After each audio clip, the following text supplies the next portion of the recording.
Welcome to the Microsoft Security Insights Podcast with your hosts, Franklin Grimberg and Edward Walton, where we discuss Microsoft 365 security and Azure security news and products.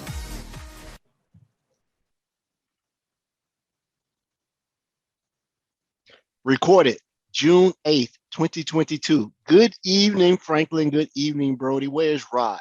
Where's that slacker? He actually might be. He might be joining us, but he's at the RSA conference this week. RSA conference. Yes, I think. Never heard of it. San Francisco. Never heard of that. What? This is a new thing? What is this? What does RSA stand for? Is that a new Microsoft acronym? What's going on? Real Slackers Association. That's where Rod is right now. That was the funniest thing you ever said, Edward. Good job. That was good. You know, right? He said he might join us and give us from the trade show floor, but doesn't look like he made it. So Well, welcome back, Edward. Welcome hey, back. man. It's good to be back. And welcome back, Brody. Thank you. It is also good to be From back, Atlanta. Edward. Thank you for letting me stay at your house. It was great. I left all the lights on. Your PIN being 1111 is pretty easy to guess. I would get another factor in there going forward, sir. When you live, when you live in a palatial mansion, you have to let your buddies come live at your house, right?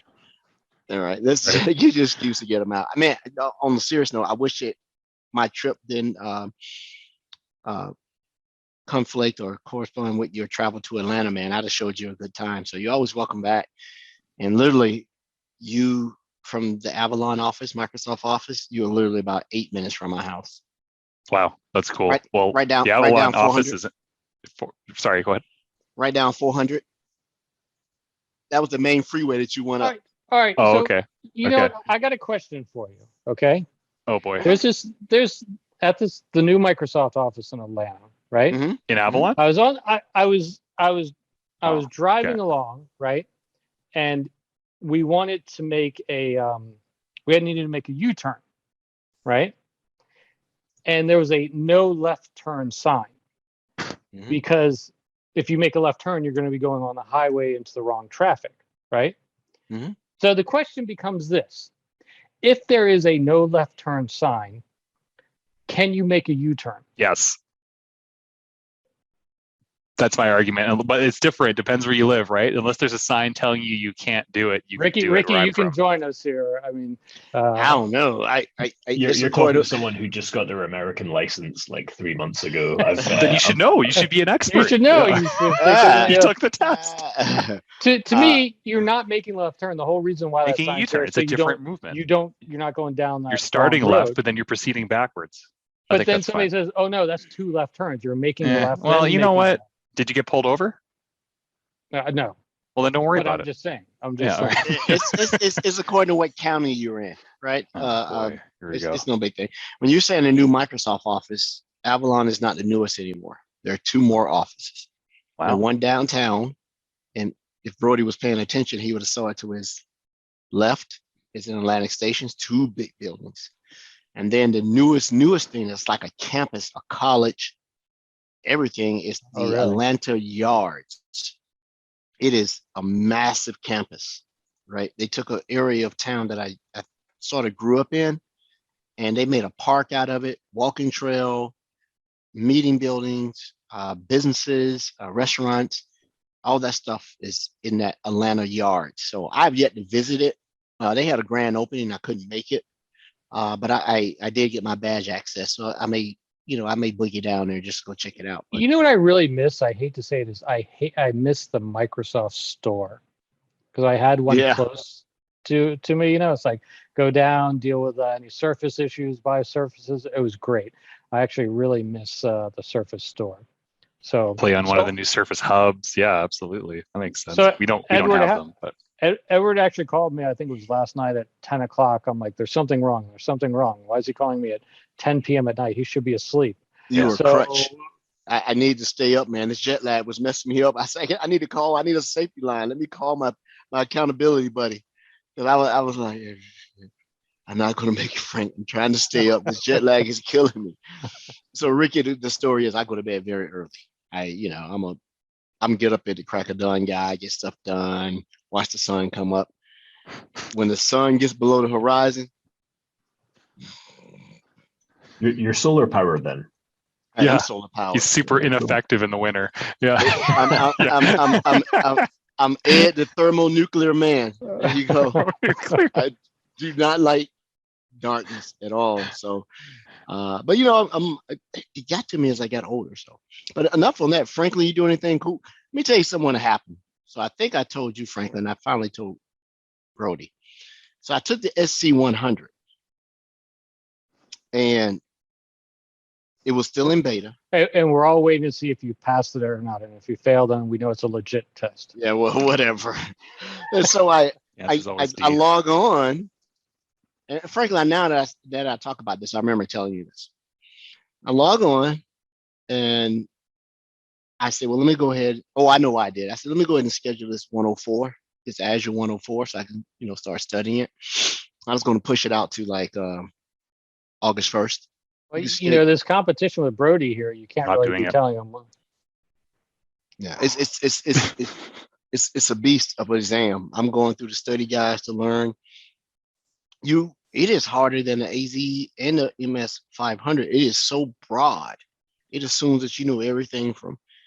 It used to be easier. There never used to be containerization, a bunch of things, and they added front more door, into it. WAF, DDoS. I actually regret not renewing it because I didn't realize how much they've changed it since 3 years ago when I wrote the 103. I have to tell everybody should use AZ700 as learning material, and also SC300 as learning material for all the rest of the tests out there. Yeah, Brody, you and I have already passed the SC300, right? We sure did. Yeah. So I'm gonna give it a shot, probably August, because we're gonna go at Microsoft. We're gonna go into dead mode here in about 3 weeks, 3.5 weeks. Everybody's gonna go ghost. You won't see anything. So I'll study then. But back to the thing. So I took the SC100, which is the Microsoft Global Security Architect, something like that. I was still in beta. So as I got a hair in my butt, I said, I'm going to schedule a 104 because I'm task oriented. I know I got a deadline. I'll put some effort behind it. But I said, I'm not going to make it too early. I'll make it like August. And that way I can give like, an hour or two a week and come up to speed. So I log on. I go to my transcript and lo and behold, SC100. Like, well, look at that. Didn't say pass or fail. It was just on my transcript. Participant, right? Yeah. And so I think I told Frank, Frank said, well, put a ticket in. Absolutely not. I'm not putting a ticket in. I want to maintain my identity. And for those that are listening to the show, every time Frank tells me to put a ticket in about my certification, they wipe it out. I have no certification ever. Like they give me some super large number as though I just started in the Microsoft arena, right? And I think my number right now is 100, 1099. Good, that's the number. Yeah, 100, 1099. That's the number. And so the crazy part about it, after I told Frank that, I was in Greece, bored. I got an email saying that there was an MCT thing come up. So I logged onto the MCT thing to say, oh, I'm gonna join the Microsoft Certified Trainer. And I said, well, I'm there. I'm gonna just check my transcript. Gone. That SC100 is no longer there, right? So no big deal. We'll see what happens. Frankly, I told you this, right? Yeah, I had a problem with my MS500 renewal, right? I took it online. It didn't actually, give me the notification that I passed. I had all the information. It didn't actually clear out the fact that I actually had taken it. So I take it a second time, right? Pass it again, with a better score this time. And once again, it did not record the fact that I've actually renewed, right? So you go out to their site, the community site, and I put in, hey, this happened or whatever. Amazingly enough, I get a call. Yes, Mr. Grimberg, we'll look at this right away. And it was cleared up in 2 minutes. I have to tell you. Shit, not me. You're on a list, Edward. No, I'm kidding. I had to go through about a 3-day chat session. Oh, okay, I was about to say. Providing information. Mr. Grimberg. Yeah, Mr. Grimberg, we have it taken care of. I call. Well, they're like, well, send us, proof that you took the exam. We need photos. Do you have an eyewitness you were in there? All type of stuff, man. I'm like, man, But what else? I actually did I'm working on something cool this week. I am updating the SC200 labs. And my favorite thing that I'm updating is converting. So remember, your shirt reminded me of this, the Atomic Red team there. So I'm taking one of those attacks that I do on the Windows machine through Defender for Endpoint and one through Sentinel, and I'm now taking that same exact because those are coming from two different tables, right? The data. So now I'm writing the lab now to have them convert that into an ASIM parser. So then they can write an analytical rule against one function, which then goes out to both of those tables to provide that information. So Pretty that's cool. going to be a fun lab, working on to put out there. So that's what I've been doing. What Cool. I'll check it out.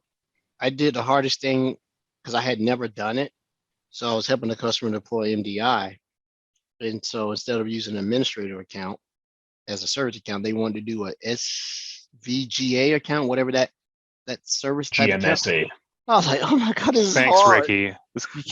He doesn't get any acronyms. It's like, I don't remember what team Ricky lives on. Yeah. Is that like a Global- video connection or something like that? Global managed service account. There we Oh go. golly, it was a pain. Like, oh, Edward, it's in the documentation. Just gotta You went read. through this before, Edward. I did. I know. It's your first time? second. You always got to use a GMSA account. Otherwise, you got A to lot of customers didn't want to do it. A lot of customers are wrong. They should use They are wrong. GMSA account. Yeah. But a lot of them, well, not necessarily. Oh, go Not on. necessarily. Why wouldn't you use one? Why wouldn't you use a managed service account? Go. CyberArk. They rotate the passwords on that all the time. But there's no password required, so it wouldn't matter. It Wouldn't don't need to matter. vault it. They may have a requirement. To put it in to be able to CyberArk do to it. vault it. Yeah. Ricky, what do you think? CyberArk, vaulting credentials, GMSA account. What would you recommend? You know, I'm gonna stick to the best practice that's in our documentation, right? Love it. GSMA account all the way. I think that's Yeah. what we suggest for our new action accounts as well. So There you go. And saw some freaky stuff, but unusual behavior when you virtualize domain controllers. I tell you what I have saw, and Ricky will get into it. I'm going to ask you this question. I'll wait till we get going. So, Brody, what did you do interesting this week? This week, well, this is the end of FY22, and in 1.5 weeks, I am going on vacation for 2 weeks. I'm going to bugger off, and so I'm basically like wrapping all my stuff up, making sure my customers are happy. I am working on the same stuff I usually work on: insider risk, guest access, Azure AD B2B, some MDI, some MDE, and that's all fun and games. But what we're really excited about is the America's Time Zone Security Community, where we pitched some ideas for new initiatives in FY23. So things like getting speakers on to do offensive security demonstrations. Who, by the way, Jacques is going to come on a Reactor episode coming up in July. Frank, you're going to love me. You guys are going to love him. He's absolutely brilliant, just brilliant guy. And just other things like how we can grow the Latin America communities, in-person meetups, hopefully is like a big ask, right? In-person meetups, maybe it's on the side of existing things, or like an actual, let's get the security community out to Vegas North, aka Redmond, and get with the engineering team. And just tons of great initiatives that we've been running by the global team, and that's what I'm really excited about, right? Consulting, I'm doing consulting, but like that's been a real focus of our time lately. So we're really excited. Consulting can be stressful, but it's super rewarding. I did majority of my career, and sometimes there's a perception that, hey man, you're a consultant, you're supposed to know all the answers. Yeah, nothing could be further from the truth. Right? But I like taking on hard stuff. Answer. But you learn a lot when you you're learn in the a ton. trenches. You learn it more than what the documented capabilities and feature sets of the product is, because you're taking a known good and putting it into a customer environment, which is an unknown. Right. And wonky things happen, which is what I'm going to bring up to Ricky, our guest. Ricky's going to receive all your grievances on MDI implementations. Thanks for coming on, Ricky. Appreciate it. Yeah, MDI I've got really, really bad connection here. So MDI is still one of my favorite. It's still one of my favorite products. It used to be Cloud App Security forever, but Cloud App Security is, it's like I told the product team, it's not you, it's me. I'm just going to move on, right? But Microsoft Defender for Cloud Apps is getting better. I think they're rebuilding the whole microservices on the back end, because I'm seeing some different stuff happen in my tenant. And then if I reach out to the product team and give them my tenant ID, they're exposing some of the newer stuff to me in my test lab so I can see it. I'm go, oh, that's cool. Right. You know, it's like, so it's not quite in private preview, but if you reach out to, big shout out to Katrina Quick. We're going to get you on the show by Valon and Ryan's recommendation. So look out for that invitation if you're listening. Big shout out to Red Canary and Atomic Rake Team. They were at RSA and they had a customer come up and say, hey, we just started using your product because we've heard about you guys on the MSI podcast, Microsoft Security. It's like we're influencers in this We piece. did it. Right? We influenced at least one person. One person. That's all it takes. Thank you, Ricky. There you go. So that's it. I think we'll go ahead and get into our guest. Let him talk about what he wants to talk about. And it's been a minute. I've known of Ricky for a while. I don't think we've really had the opportunity to work together, but I had sent him some questions in the past about some stuff I was struggling with, and he was super responsive. So, my perception of, program manager guy, you don't know that. He's one of them paper pushes. He's actually deep, in the stuff that he knows, right? And also I dropped his name. I could say something, well, Ricky's coming on my podcast. Well, I'm coming too then. All right, so we'll do it. So without further ado, I'm going to go ahead and introduce Ricky Simpson. He is from Scotland. Hey, well done. There you go. And he's going to talk about what he does at Microsoft, what his passions are, and some of the cool stuff with MDI, which is Microsoft Defender for Identity, aka Azure Advanced Threat Protection, aka Advanced Threat Analytics, which is where I got my touch point on it when I first joined Microsoft. So, Ricky, without further ado, sir, the floor is yours. Yeah, sure. So thanks for having me on to start with. It's an honor. I've just passed my 10-year anniversary here at Microsoft. So I've done, I did 4 years in services working as a PFE. I'm not sure what they call that job title anymore. Back when I was doing SCCM stuff. And it's funny hearing you talk about being, consulting on site with customers and having it be in the ball. I thought it was hard enough like 10 years ago where we had to do like new exams and revision every 18 months when a service pack or an R release or something came out. And now it's just, things are happening every week, every 2 weeks. It's incredibly tough for the folks in the field to keep up to date. But they manage it. So it's what makes them incredible. So after those 4 years, I did 4 years in the UK STU, the specialist team. Kind of pivoted over to doing Office 365 originally, and then laterally in that spell, I did security specifically. So, and then I accepted this role. So I'm actually a marketing manager. I've got some technical chops as a background, but which is why I still get away with talking technical detail as much as I can. I accepted this role in February 2020, which in hindsight was really good timing for accepting a role with an international relocation. So I did the best part of 2 years working completely remotely from the rest of the folks in my team. And got to meet them all in person for the first time in January this year when I got moved over. So, Nice. I'm in the Redmond area now. And yeah, delighted to be here. So Welcome. I know that you cover, the Defender for Identity on a deep level and everything. So I saw something this week, and I'm sure it's not unique, but this is a fairly large customer. They actually deployed the main controllers in Azure, and they put the MDI sensor on it. I've sort of read it supported. I actually saw it working, right?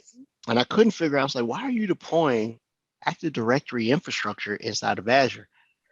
Well, they did a lift and shift, and they have legacy applications that needed to authenticate to a directory and not Azure AD, right? Sure. So why not directory Azure domain AD services? application proxy? Oh, sorry. Not application. You can actually, there's Azure Active Directory domain services as a service. So why don't they go with that instead of pushing up the? Because it's expensive. Believe me, I turn it on in my environment the same way you turned on one. What did you turn on, Frank? That you got a $20,000 bill 1 month?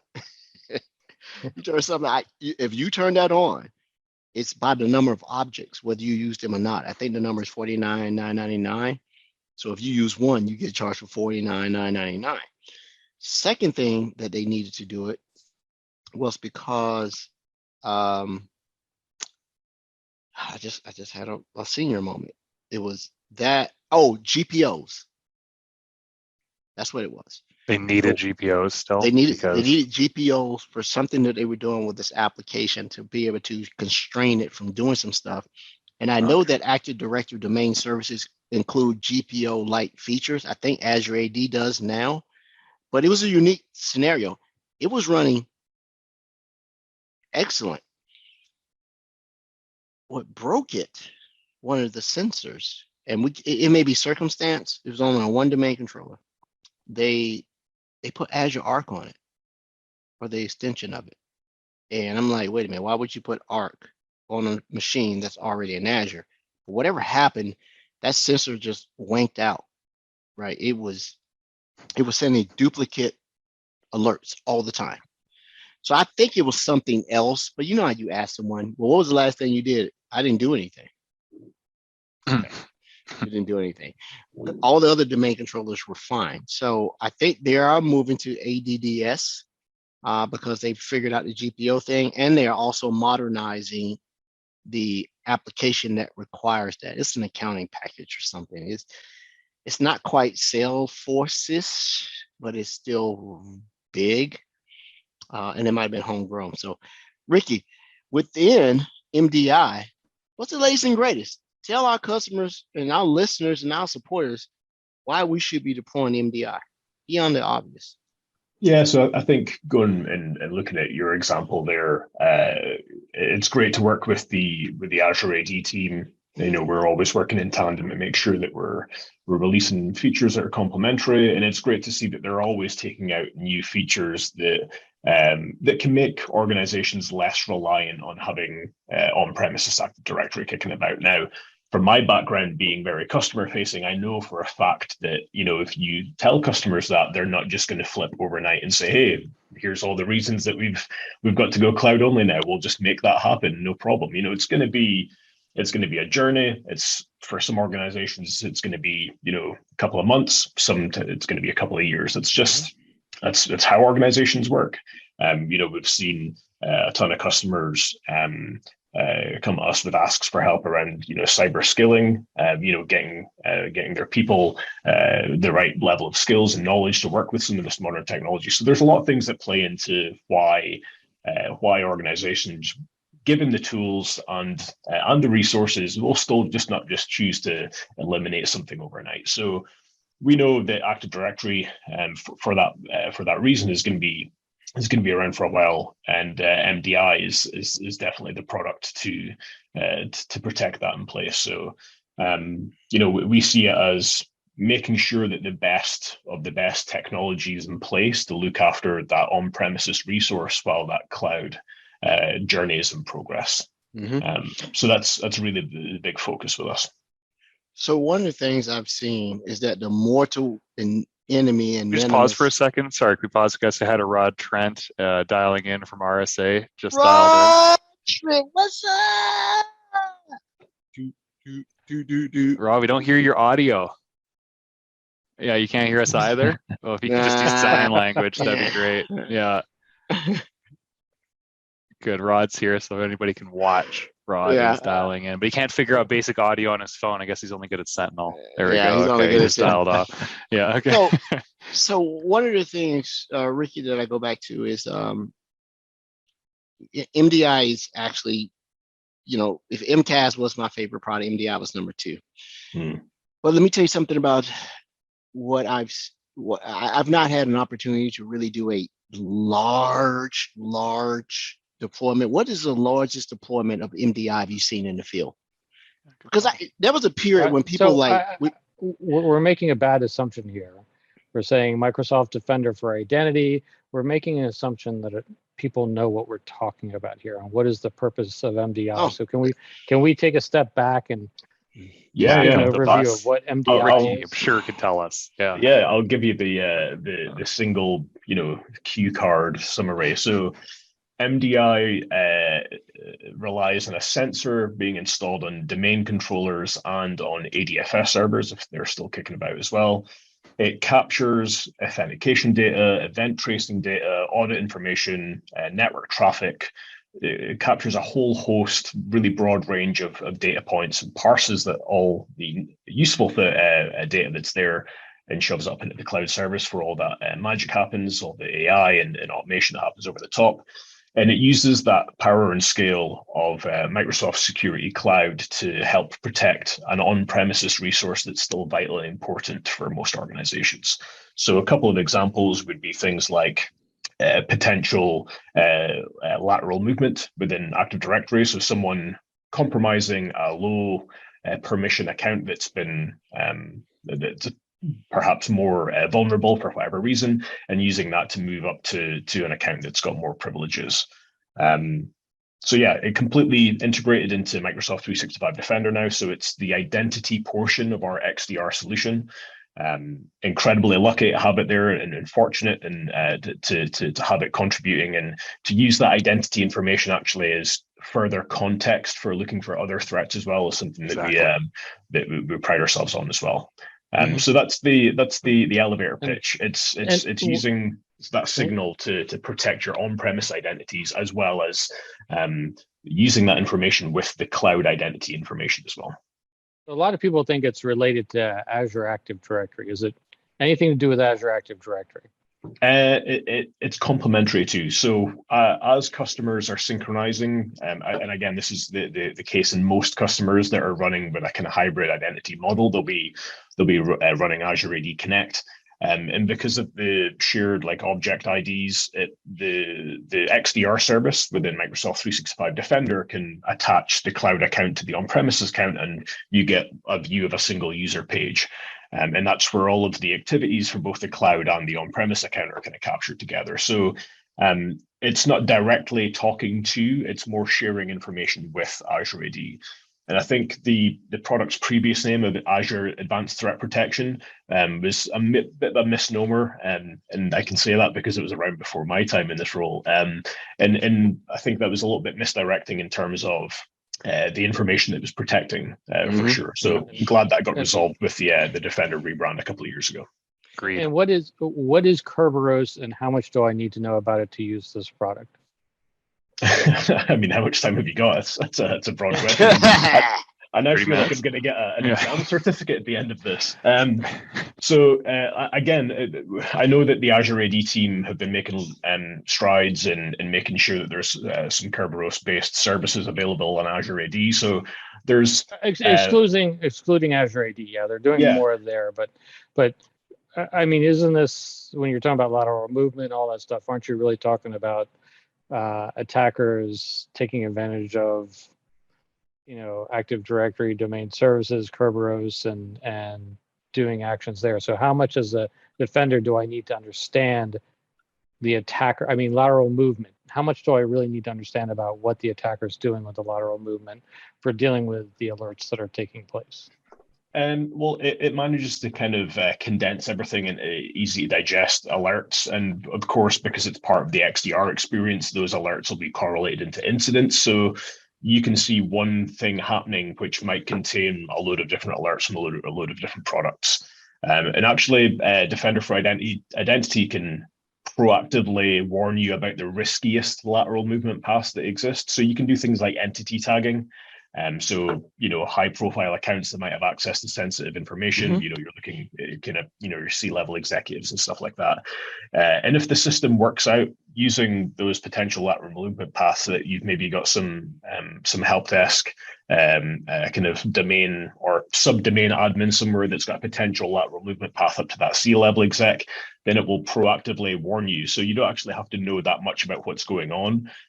You get gestured towards where the problem is, and it'll give you remediation actions to follow in terms of, removing local group memberships from that account, from that computer or something like that. So it helps to know a little bit about what's possibly considered more legacy nowadays in terms of authentication and access management. But at the same time, it'll handhold you and make sure that you're being highlighted to the correct information that's important. Love the alerts where they link to articles and they show actionable action. One at a time, please. One at a time.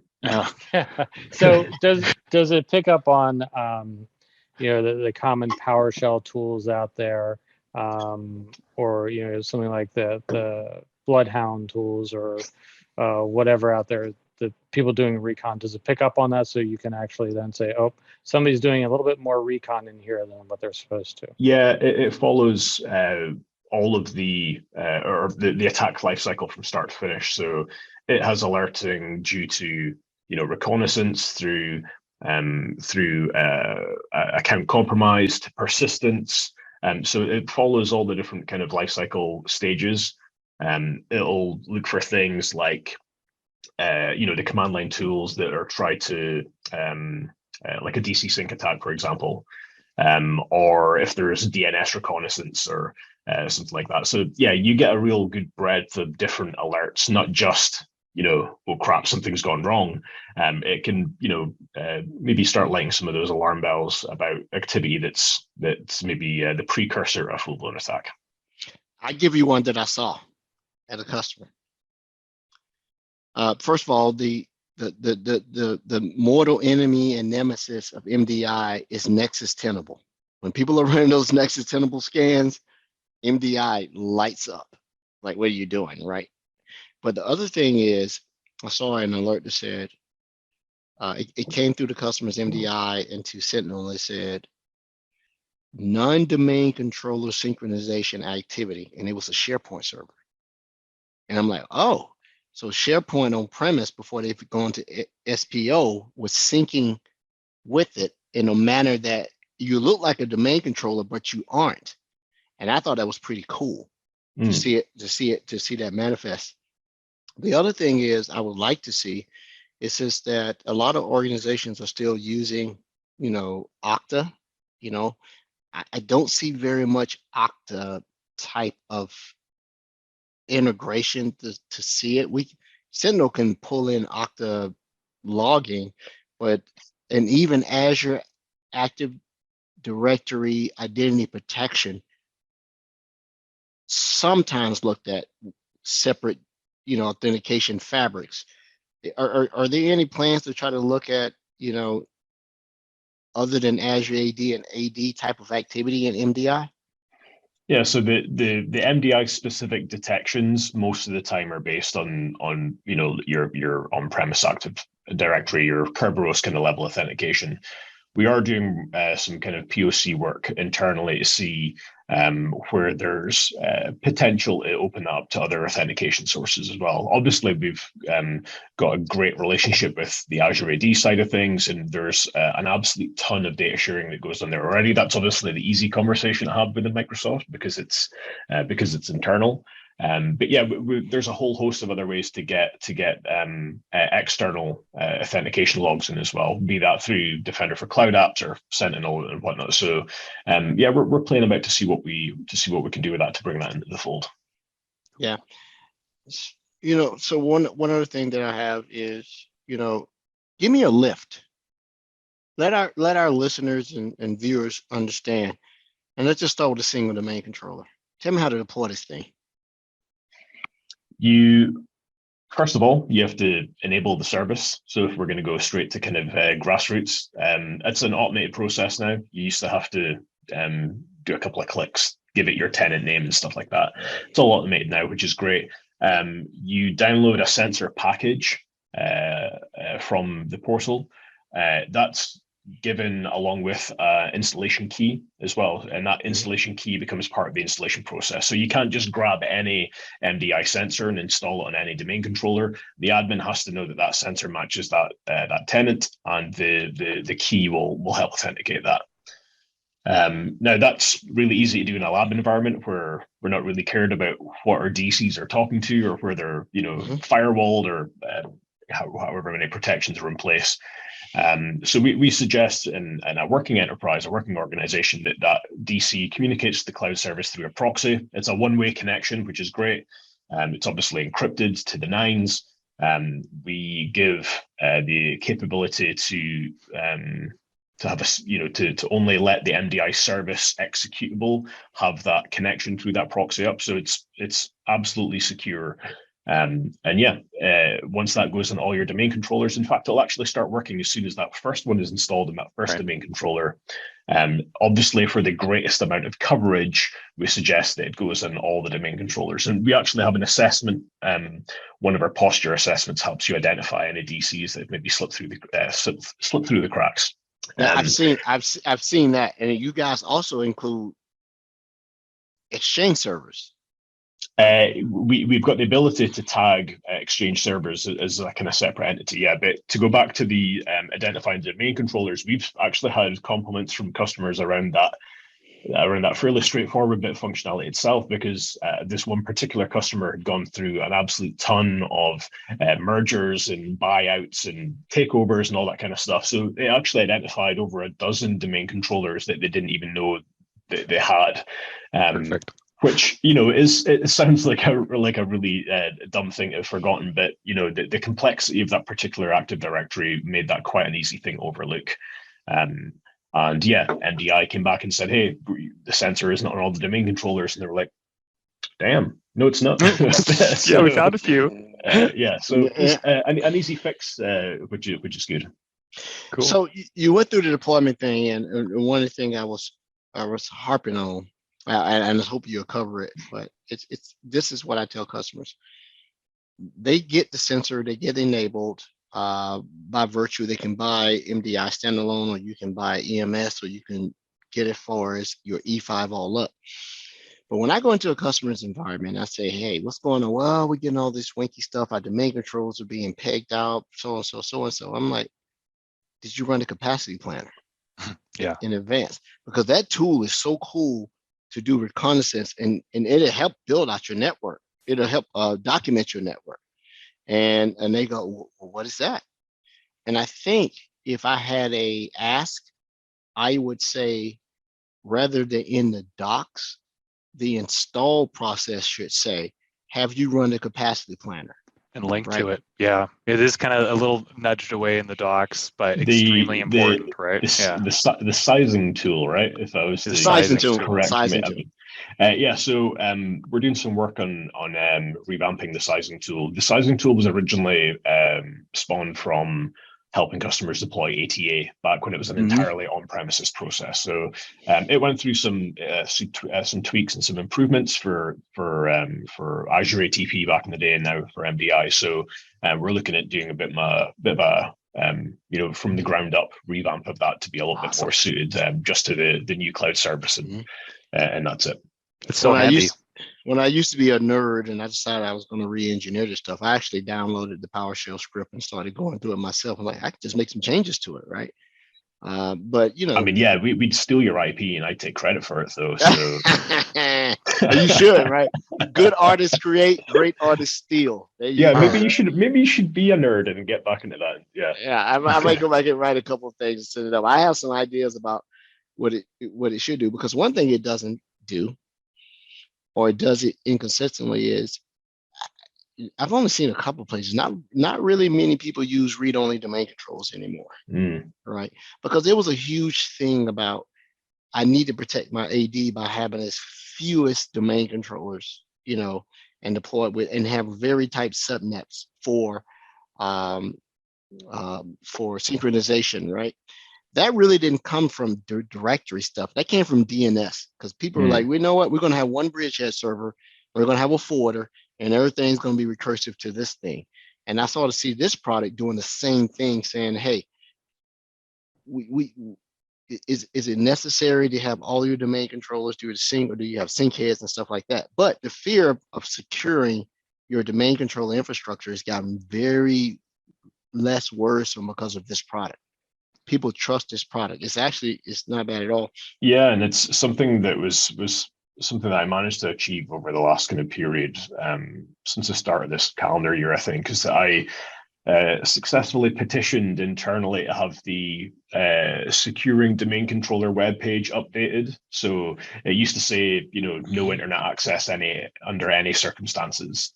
And I worked with the Windows Server team to make sure that was softened up to show, again, we can have cloud access access to a cloud service through a proxy that's one way and encrypted and through specific executable names, and that gives the minimal risk of adopting a connection like that to a cloud service is completely swamped by the advantages of having MDI in place to begin with. As someone in the field, that helps so much because it's tough. It's tough with some customers. You talk to their DC team, it's like, whoa, you want to put this on my domain controller? Are you crazy? And I want to be clear that no one's going to be running about with a completely unshielded network cable like plugging into the back of their servers or anything like that. There still is absolutely precautions that have to be taken place to ensure the security there a bit. For example, our response team, the DART team that you can call if you've got a real big issue. One of the first prerequisites they ask for is to have MDI put in place. So, it's that powerful a tool when it comes to looking after that environment. So, anything that I can do to help unblock deployments and customers, and for our field colleagues as well is something I'm completely interested in. Well, you said something that's one of my insertion points and selling points is that you said mergers and acquisitions. You're absolutely right. Everybody's looking at the books and everything else. Had Marriott and SPG had this product, instead of someone being in the environment for 3 years, Frank, tell me if I'm wrong, before somebody detected what was going on, right? I think everybody looks at mergers and acquisition about are the finances. I'm starting to see a swing now that it has to pass the smell test for due diligence on security. This is a due diligence product, right? I would install, if any of our listeners that are consuming our products, you need to deploy MDI before you decide you're going to start having trust or anything between a acquired asset or a company, because you do not know what they have already have in place. And in the minute you start creating two-way trust, multiple trust, synchronization, you're done. They got you. Good point. Yeah, and a couple of the assessments that you could look at just off the top of my head is looking, and again, these are available as soon as the MDI sensor is installed. There's no need to configure these additionally; they just happen by virtue of MDI existing in an organization. But you get an input of if there's any authentication traffic happening that's got clear text passwords within, so like script kiddies that have written something that's been incredibly important to that organization, and maybe it's still the thing that makes payroll work correctly. Right. But it's got some kind of clear text password in place to help authenticate. Those things would be flagged up, or where there's maybe more legacy unsecure authentication methods being used and stuff like that. So there's a whole host of things you can do. Even for a company that you're looking to acquire, if you insist on having MDI installed in that target company, you'll get a really good view of how that looks before you then start configuring those trusts, which obviously makes your organization start taking on that risk immediately. Yeah, absolutely. So that was there was like a secure score that was showing up in MCAS. That's now being moved over to the Defender portal. Does that also appear in the overall secure score inside the Defender portal?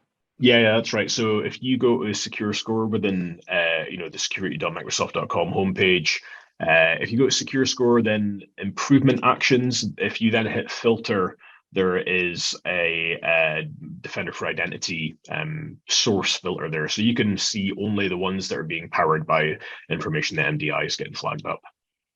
So now Edward's always complaining that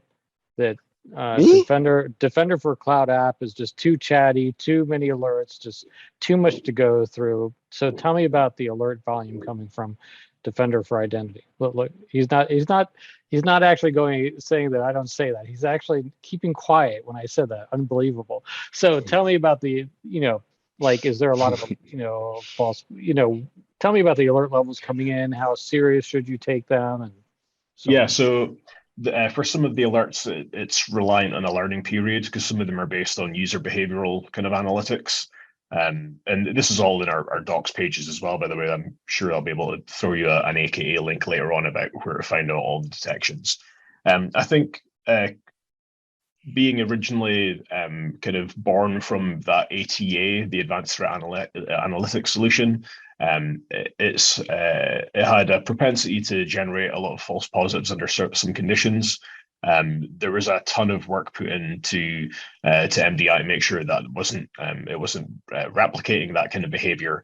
And obviously, being part of a cloud service means that we can make tweaks to the definitions and to the logic that fires off those detections really quickly and at massive scale, and it's all transparent to our end users as well. That being said, as it's part of Defender, Microsoft Defender, Microsoft 365 Defender, there's obviously the ability to mark things as false positive. That helps us retrain any algorithms that have to be tweaked in order to make things more efficient. I think having all of the various Defender products under that one pane of glass has made sure that there's been significant improvements when it comes to getting feedback into the products as well. We're all kind of drinking from a common feedback pool now, which is really cool. So with inside, oh, I'm sorry, Edward, can I do one more? I'm sorry. I'm actually in my Defender portal right now and generate another question. Go ahead. So for Defender for Endpoint, with inside the Defender portal, I've got like this live response thing. I can quarantine the machine. I can do all sorts of cool stuff right from there. That's specific for Defender for Endpoint. What can I do with inside the Defender portal? Actions that I can take if I see something strange going on dealing with Defender for Identity. Yeah, so this is something it's quite new. I think we went GA with this in March or April, from memory, but we released capabilities to directly respond to that Active Directory account that was under suspicion of being compromised. So prerequisite for that is that you have to give the settings. If you go into the Defender portal and then settings, then identities, there's a section called Manage Action Accounts. So you obviously have to give an account that has the rights to talk back to Active Directory. Again, global managed service account suggested there. And then when a user is then marked as compromised, not only will it trigger off the risk policies in Azure Active Directory identity protection if they exist, but it will now directly disable the user on premise or force that password to be reset upon next logon.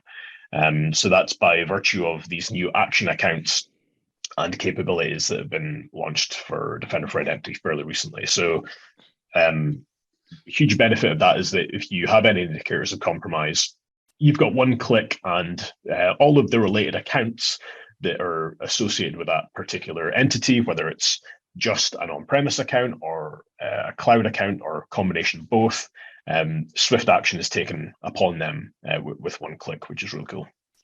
One thing I've noticed about this feature, I'm actually in my lab and I'm looking at exactly what you're talking about, which is manage action accounts.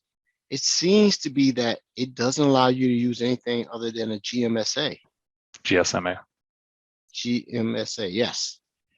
And so if I type in account name, and then I try to uncheck that box, it goes, no, you can't do it. So let me SS that. That's guidance, right, Ricky? GMSA accounts.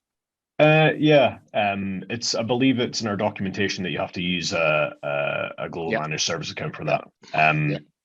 The rationale behind that escapes me right now. I could probably get some more information for you, but if it is there and if that's our only option in terms of our documentation, I can guarantee it'll be for a good reason. I think the reason is non-repudiation. No one knows the password of it, so you can't obfuscate or try to cover your tracks. That'd be a great point. If that identity was compromised by itself as well, then the potential it has for maintaining persistence or for finding some dark corners of that environment to go and sit in for a while is raised greatly as well. So yeah, I would imagine that's it. I like this. This is bringing parity to Azure Active Directory identity protection, because I'm looking at it, it says disable user, reset user password, and more. I hope the more includes reinitiate an MFA authentication process to do it. I'm actually I have it in my lab. I'm going to go ahead and set up that account so I can play with this because you can't get by it. It says you have to have this, right? Yeah, we did a webinar when we released this feature. The PM in charge of this, Daniel, did a webinar, and he was talking about some of the next steps that we're doing for this in order to make it a more powerful feature. For example, like reducing the sync time between Azure AD Connect and MDI. And also something else that's on our roadmap is going to be complete ticket revocation. So it'll be, if someone is already logged into an RDP session to a server, for example, using one of those compromised accounts, they won't be able to wreak havoc over a period of time. So yeah, we are working on this. This is just the first step. This is V1 of what we're doing in terms of action accounts and action capabilities that are powered by MDI. So you can watch this space for what's coming up the barrel next. I'm glad to hear more is coming because that's fantastic, right? Yeah. So I see, I'm clicking around, and I think the thing that really hasn't, I'm seeing, improvements, enhancements in here. One of the things that seems to be lacking is when I configure syslog service, it's still pretty mundane, right? It asks me which sensor, enter the host IP and everything. So that leads to my next question. Got on the card right here, right? If I'm running MDI, do I need to install the Azure Monitoring Agent on the domain controllers to capture event log information, or is MDI sufficient?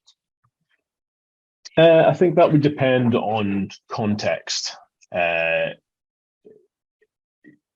event logging, it's not just the event logging. We also go a layer deeper with MDI. We grab event tracing for Windows information as well, which is something that's certainly unique, as far as I know, to MDI.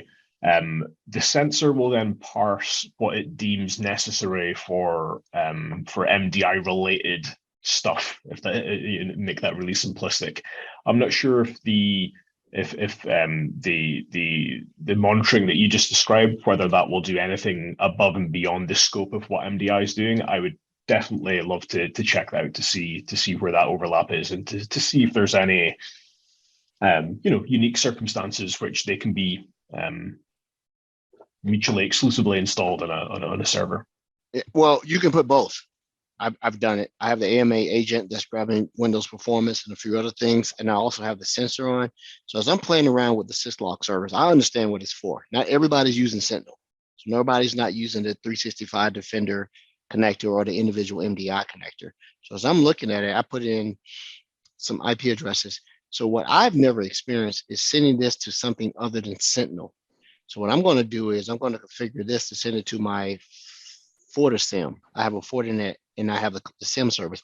I want to see what that format looks like, right, to be able to do it. But if a customer is running Sentinel, you shouldn't be configuring the syslog service. I could see if you are doing it because you're co-managed with a MSSP, and they may be using something other than Sentinel, especially if they're not crawling your APIs to be able to pull the Defender, the Sentinel, and the DLP API. And I think it's one more that you need to pull all of those if you're truly a Microsoft MSSP. Yeah, Sentinel, Defender, DLP, and it's one more that says you need to be calling these APIs to be able to pull in alerts.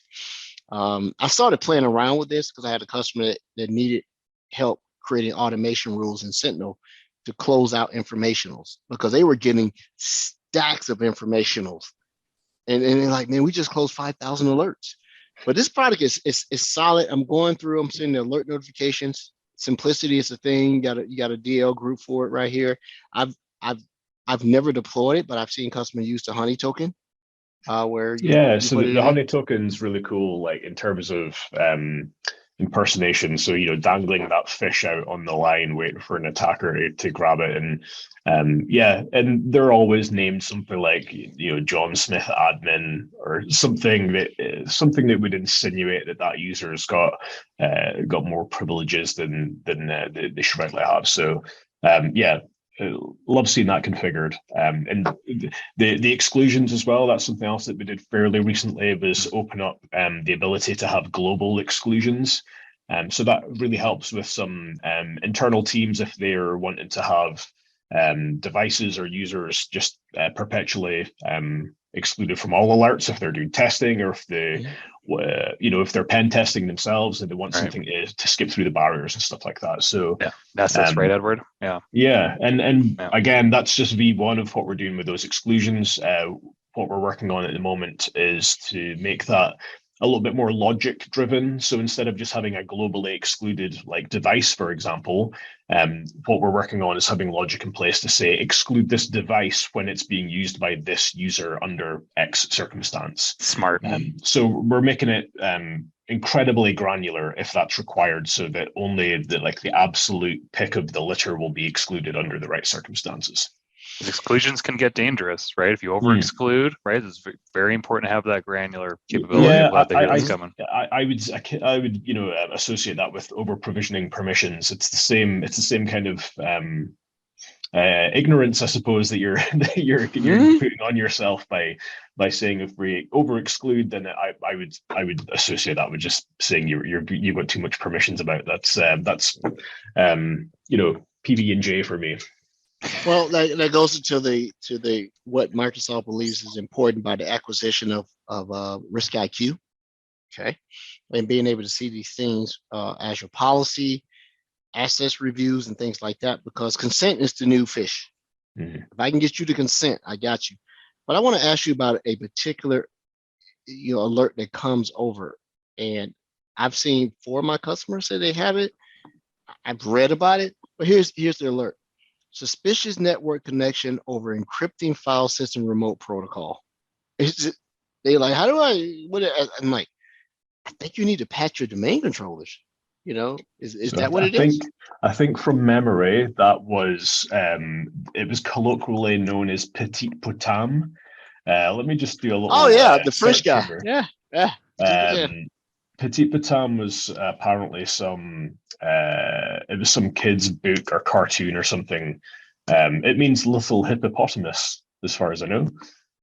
So yeah, I think that was to do with encrypted file shares. So let me have a look. Yeah, Petit Potam is a tool that can exploit the encrypting file system remote protocol. Is that the one that you're referring to? Yeah, and they're in the news again because that person, I believe, is a French researcher. And he's the one that's finding these 0 days that still need to be fixed within our products. I think a couple of them that we thought we fixed that didn't, and I think we had a patch that went out that broke domain controllers. And that, but yeah, that name resonates. I was listening to another podcast. They shout out to 7-minute security as well as 5-minute security. They talked about it, and Black Hills. So big shout out to those guys. Yeah, so we've been working more with independent researchers recently, and those that disclose vulnerabilities. There was one a couple of weeks ago. I think it was the Kerberos Relay. Again, I'll check the specifics in terms of names, but we were working with the researcher that disclosed that. So on the day of disclosure, we actually had an immediate detection available in MDI on day one. As well as having a patch available that was, I think the disclosure went out on Patch Tuesday, and there was already, a Windows patch to protect that. But in the meantime, there was something immediately made available in MDI that made sure that any nefarious actions around that particular exploit was picked up as well. So we are, we're trying to get our finger on those kind of pulses as soon as we absolutely can to make sure that there's protections available as quickly as possible. For our entire customer base. Mm-hmm. For our customers that haven't done it, we've been trying to unify the portal so that you don't have a MCAS, MDE, MDI, AEIOU portal. So I just turn on the redirect for MDI to see exactly what it comes into. And so now within the main landing portal, I don't have to navigate over to ATP, whatever anymore. It's right here now. Yeah, so we made that redirect available last week. Folks should have got a message center post explaining the change last Thursday, I believe it was, from memory, or maybe it was last Wednesday. So that redirect, again, it's available in the settings page within identities, and that will it'll basically flag up any URL that's been that gets entered that would normally go to the MDI portal, and it's going to redirect that to the XDR experience within Microsoft 365 Defender. So that will include any alerts, mails that you have already set up as well that maybe captures the alert URL. Excuse me, as part of that. So that's our first step in making sure that consolidation is successful. And obviously, this is an opt-in experience, so customers can go and click and unclick that as they see fit. We're welcoming any feedback from customers as well around why they maybe don't want to click that yet. If there's anything that they've interpreted as that they want to keep things a certain way for a certain reason, please reach out to us and let us know. I think it'll be the turn of the calendar year, so maybe January next year, where we'll be flipping that switch for all tenants with the ability again to opt out if someone wants to manually opt out, and then the final stage of that process will be just having MDI as part of that overall XDR experience by default. Yeah.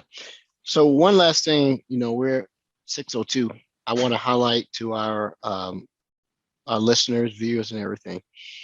Inside the unified portal, which is security.microsoft.com, there is a learning hub. If you go to the learning hub, there are 3 Microsoft Defender for Identity videos. I'll name them off in the time. Defender for Identity Detection Deep Dive with Defender for Identity Engineering, 60 minutes. Short and sweet video series, new in Microsoft Defender for Identity, 3 minutes. Short and sweet video series, Proactive Identity Security Posture Management with Microsoft Defender for Identity, 2 minutes. I think this is one of the things that's not being super advertised. I do know that the Sentinel team is jealous because they don't have one in here. And I don't know if they're going to put one in here or not, but they may be on their own, right? Big shout out to Matt. Don't they have Rodcast to go back to? Rod's down in RSA shaking hands, shaking babies and kissing hands. That's what he's doing right now, right? So, but yeah, this is good. I've actually went through the 2-minute one just to take a look, but with posture management, it's actually pretty good. There's actually a lot of good material out there, even a walkthrough, guided interactive guide, and also directions on setting up a lab and all that stuff. I think Brody went through that. How did that work out for you, Brody, on following what they have out there in the docs? I'll be honest, some of the early reconnaissance tests never seem to trigger, and I can never get them to trigger with customers or myself. I don't know if I was doing something wrong. From a setup standpoint, it was pretty. Setup standpoint was it helped amazingly. You love sending customers to that deployment guide, and I loved using it myself for also setting up my first lab, which is an Azure-based lab. So I think the team that helps with the MS Learn content consistently, especially in the MDI space, did a great job. Did an absolute great job. If you don't want to go through all the steps of setting up, they do have the interactive guide out there that can step you through it so you can see what's going on. I don't know if it's been updated for the new portal, but the interactive guide's really good. Yes, I've just finished the process of updating one of the interactive guides. I believe it was the one that was following just a different kind of alert chain, so picking an incident and then diving into the individual alerts. So that one's just being recaptured at the moment. Actually, it's kind of still in the sausage machine, I suppose. And it will make sure that all of the alert and incident experience will all be reflected within the Defender portal, within the XDR experience, and also that will it use the same URL as the old one? It will be a replacement, I believe. Okay, and then the posture management, so all the proactive assessments will all be captured within Secure Score, as opposed to the previous home of those assessments as well. So it'll keep everything immersive in the same portal, and it'll save that kind of it'll save that indication that you're kind of jumping in and out of various places. So hopefully that'll make things seem a little bit more cohesive as well. I'm looking forward to them getting rid of the more portals button at the bottom there.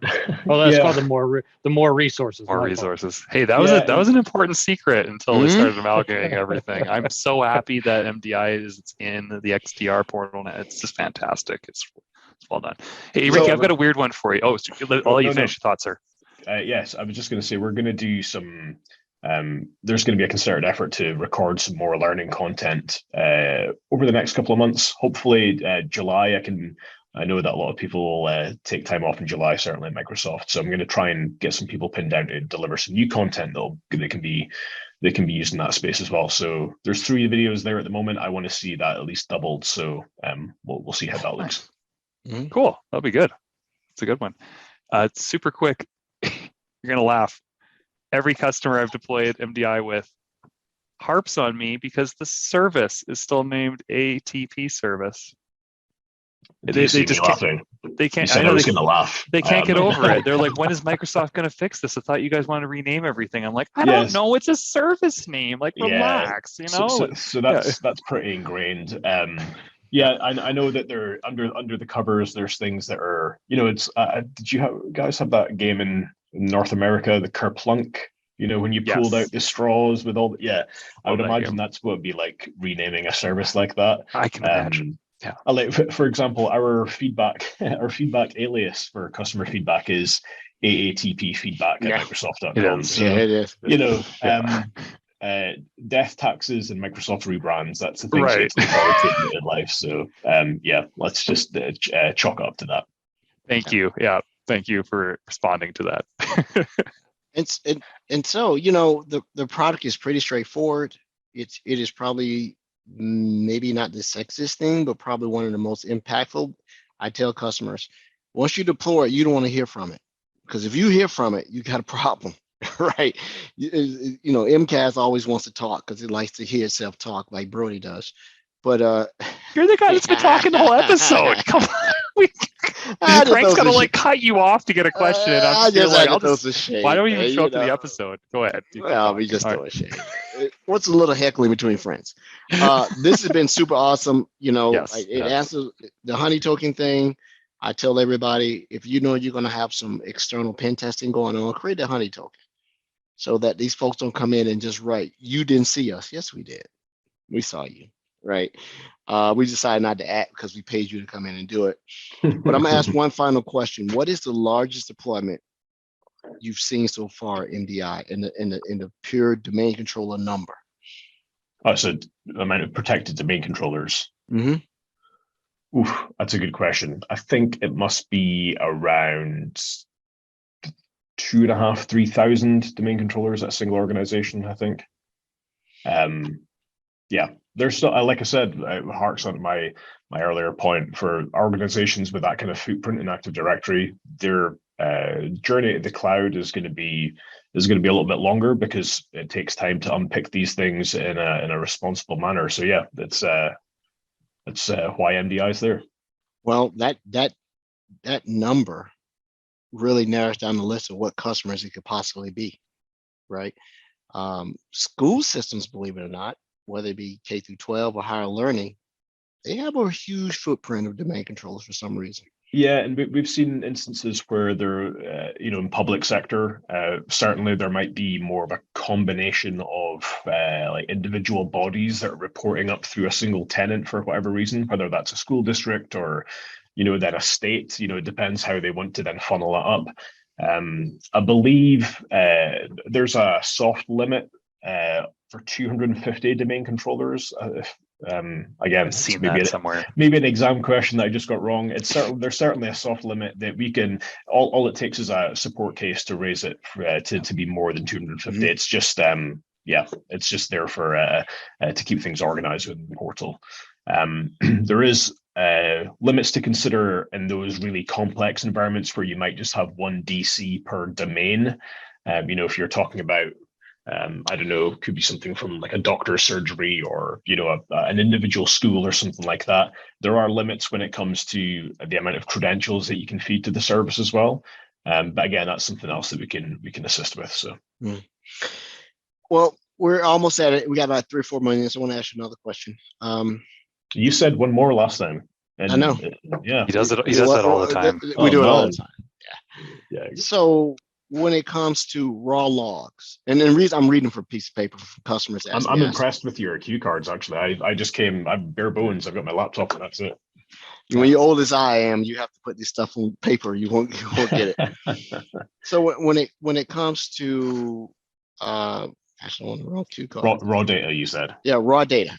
Mhm. How what is, because I've had some customers say we just want the raw logs from NDI, and I'm like, it doesn't work that way, right? And I don't know if they're ever going to be exposed that way, right? Because if you do that, that seems to be stepping on the toes, maybe, of what the AMA agent does and or ARC. Also, the detections are built into the raw logs. Even if you got them, you wouldn't know what to do with them, right? It's the logging so unique that it can't be extrapolated out and look the way regular event logs look. So there's a part of that. A part of it is around the proprietary nature of what we're capturing and what we're doing with that information. I know that it goes into a log analytics space in the cloud, but we are working on making some more accessible API options specifically for MDI. I'm pretty sure that that's not going to extend to getting raw logs out of there because as far as I know, it would be useless to anyone that was exporting that raw information out themselves. Yeah, I agree with you. So I got one more question. It's my last question. I mean, you're like the boy who cried wolf now. But he probably had a call he had to attend 13 minutes ago, and you're just no. The breaking invite him over was the until coals. the invite was until half past the hour. So one last one. I promise you, this is the last one. Sure. Is the backend database of holding the heuristics, detections, and configuration still MongoDB? Or if you can't say, that's fine. No, it's not. That was the case for ATA. Mm-hmm. That's the extent of my knowledge. I would imagine because it was completely redesigned from the ground up, from going to ATA to back when it was Azure ATP, they would have elected not to have done that. And even if they did, they would have moved away from that by now. My personal opinion, and this for anyone listening to this back, this probably isn't an official answer, but my personal opinion would imagine that it's not MongoDB. It runs in MS Access. No, I don't think that. I can definitively say that it's not Access, Brody. So thanks for making me chuckle there. I'm sniffing around because what I'm trying to reverse engineer. It looks like you guys are talking to Cosmos DB now. That's what it looks like. So it's not a SQL service. It's not Cassandra or any of that. So it looks like it's Cosmos DB. That's where I'm going to play my I'm just a product marketer card and not elect to get myself into more of a pickle by making any assumptions. I straight up don't know that one, I'm afraid. I'm pretty sure it's Oracle. Yeah, it's on cue cards at Edward's house. Yeah. Very good. Hey, if MDI goes down because Ed got to back up the global database. Well, Ricky, that's all the questions that I had. I really wanted to make sure I was prepared to ask questions and not Easter egg. And you're right. Brody was very aware of that. I'm asking questions that have come up within, some of my customers that have come back. Right. That's always the better questions to hear, as far as I'm concerned. And we'll always put our feedback DL on all the blogs that we release and our webinars that we do. We're always quite open about getting feedback. So if anyone is listening to this, they want to talk about MDI or they want to give us some feedback, it's AATP feedback at Microsoft.com. So Alpha Tango Papa. People actually read that because I call myself being clever and like, oh my God, this product sucks. And someone replied, you suck. So, but they realized it was me. It probably wasn't Ricky, right? But that's it, man. Well, thank you so much, Mr. Simpson. Is there anything you want to close out with before we go ahead and complete the show? Not at all. Thank you again so much for having me. Hopefully, once we get a few more of these cool features in the pipeline, I can come back and talk them up as well. You're always welcome to come back. You do not have to wait for an invitation. You can ping any four of us, Rod, not being here, and say, hey, I want to come back on and talk, because we do have some repeat presenters and they just, they're just implementing or not implementing, but if you want to come on and additional heckle a guest at any point, if someone's come on and you want to give them problems, you can always do that. We always take that avenue. I think that sounds like more my jam. we're always looking for co-hosts because Frank takes gazillion days vacation. He's never around, stuff like that, right? So Well, I'm pretty sure we'll have to work in a better Scottish subtitle generator if that was the case. I'll leave that up to you guys. yeah. Hey, I'll be in Redmond in July. I'll make sure I look you up. Being where, sorry? Oh yeah, cool. Yeah, we'll go out and have a pint or two or three. Yeah, that sounds good to me. Well, to all our listeners, thanks so much. Viewers, this has been the Microsoft Security Insight Podcast, aka Red Cup Security. Red Cup Security. I do my best thinking when I'm drinking. Thanks, everyone. Bye, everyone. Oh, by the way, Frank, we need to get like an ending audio thing for our podcast.